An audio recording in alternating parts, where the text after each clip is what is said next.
Civil सेवा परीक्षा में इस बार 61 सीटें अनुसूचित जनजातियों के लिए आरक्षित थीं। इनमें कुल 35 मीणा जाति के उम्मीदवारों का चयन हुआ है। इनमें से अधिकांश वो हैं जिनके माता पिता या दादा दादी पहले से सिविल सर्वेंट हैं, यानी वो दूसरी या तीसरी पीढ़ी के नौकरशाह बनेंगे। ये वो उम्मीदवार हैं जो न तो अभावों में पले बढ़े हैं, न उनके साथ किसी तरह का सामाजिक भेदभाव होता है, लेकिन शोषितों वंचितों के नाम पर सारी मलाई अकेले खा रहे हैं। सरकारों, अदालतों और अनुसूचित जाति जनजाति आयोग जैसी संस्थाओं को इस बारे में सोचना चाहिए। वो चाहें तो अन्य पिछड़े वर्गों यानी ओबीसी की तरह क्रीमी लेयर को अलग कर सकते हैं, लेकिन ये बात सोचेगा कौन? बिल्ली के गले में घंटी बांधेगा कौन?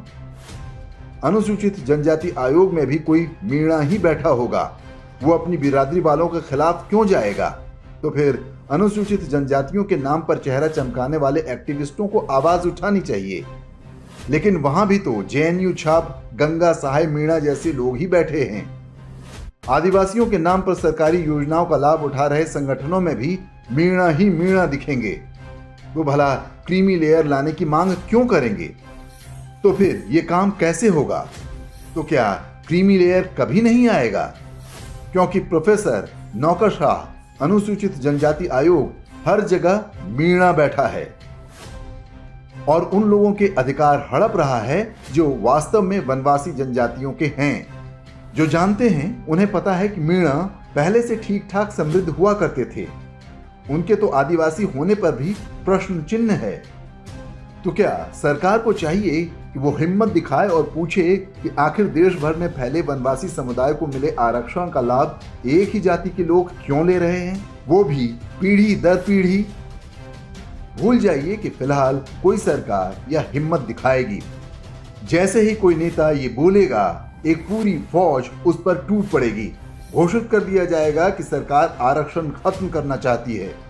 देखते ही देखते आंदोलन शुरू हो जाएगा। ट्रेनें और बसें जलाई जाएंगी। अच्छा है कि चुप ही रहो। आरएसएस प्रमुख मोहन भागवत के बयान को याद कीजिए। उन्होंने बस इतना ही कहा था कि इसकी समीक्षा होनी चाहिए कि आरक्षण का लाभ क्यों कई वर्गों तक नहीं पहुंच पाया। मोहन भागवत के उस बयान पर दलितों और पिछड़ों के कथित हितैषियों ने कोहराम मचा दिया। उन्हें और सरकार को आरक्षण का दुश्मन घोषित कर दिया गया। बहुजन समाज पार्टी के संस्थापक कांशी राम कहते थे, जिसकी जितनी भागीदारी उसकी उतनी हिस्सेदारी। देश में लगभग 10 करोड़ अनुसूचित जनजाति के लोग रहते हैं। उनमें मीणा जाति की भागीदारी मात्र 0.25% है, लेकिन वे सिविल सेवाओं की 65% नौकरियां ले जाते हैं। बाकी सरकारी नौकरियों और योजनाओं की बात तो छोड़ ही दीजिए। जो असली शोषित और पीड़ित हैं उन्हें शोषक घोषित कर दिया गया है और जो शोषक हैं वो पीड़ित होने का नाटक कर रहे हैं। सामाजिक न्याय का तमाशा चल रहा है। इस अन्याय का अंत करने के लिए शायद ईश्वर को ही अवतार लेना पड़ेगा।